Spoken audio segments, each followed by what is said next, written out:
Fellow union members, we're about to get high! Just talking musicals with you. Hello, I'm Lesley Anne Knight, and welcome to episode 2 of our look at the first musical ever produced on Broadway by Hal Prince, The Pajama Game.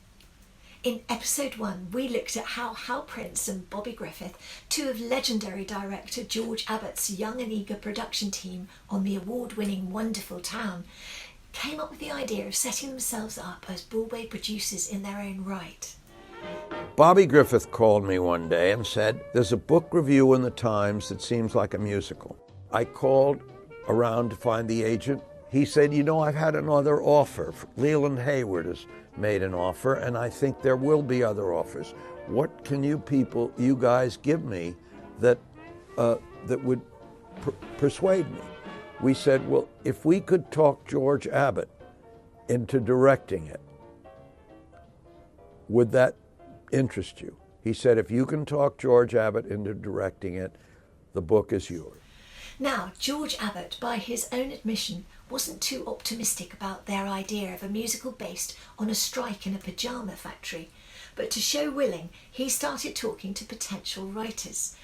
He even took Tony Award-winning Guys and Dolls writer Abe Burrows out for lunch at the exclusive Harvard Club on West 44th Street to try and talk him into it.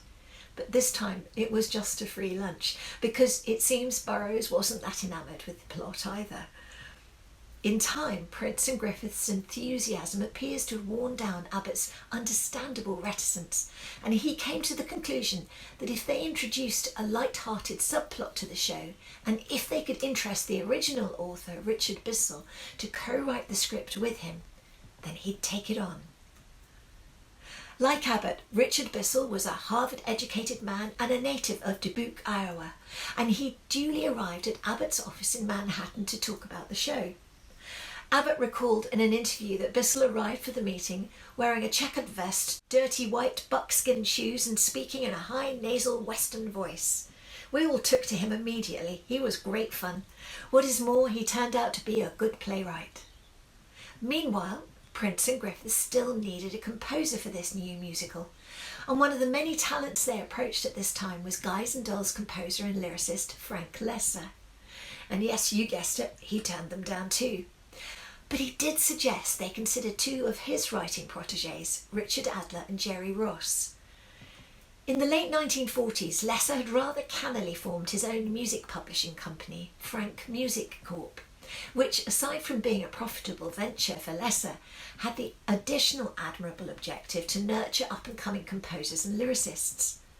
Incidentally, today, Frank Music Corp is now part of none other than Paul McCartney's music publishing company, and Loesser's shows are licensed by a subsidiary of Frank Music Corp, better known to us these days as Music Theatre International. And although it may not obviously bear his name, the company does have a very distinctive logo. But I digress. Back to Prince and Griffith's musical talent search. Loesser's suggested team of lyricist Richard Adler and composer Jerry Ross had recently had success with a couple of pop songs, including Rags to Riches, which was recorded by a recent Columbia Records signing by the name of Tony Bennett, and it had reached number 1 in the charts in 1953. Adler and Ross were young and ambitious and so excited by the project that they wrote 3 numbers on spec for their audition, one of which was a quirky dance number they'd called Steam Heat. And with that, Adler and Ross were hired. Not only was this musical beginning to come together, it was also beginning to look new and fresh, and rather different to anything that had gone before. Now all they needed was a choreographer, and they went straight to Jerome Robbins, who had been their choreographer on Wonderful Town. But he was up to his eyes not just on Broadway but the New York City Ballet, and although he turned them down, both he and dancer Joan McCracken suggested a bright and brilliant dancer by the name of Bob Fosse. Fosse was a gifted Hollywood and Broadway dancer, keen to prove himself as a choreographer in his own right.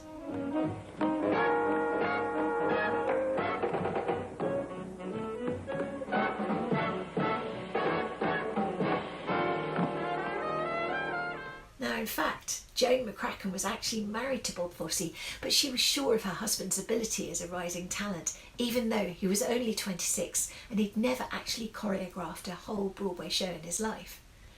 But McCracken's determination won out when Jerry Robbins, who wanted to establish himself as a director, suggested he support Fosse as choreographer in exchange for a co-directing credit with George Abbott. And so 26-year-old Bob Fosse got his big Broadway break.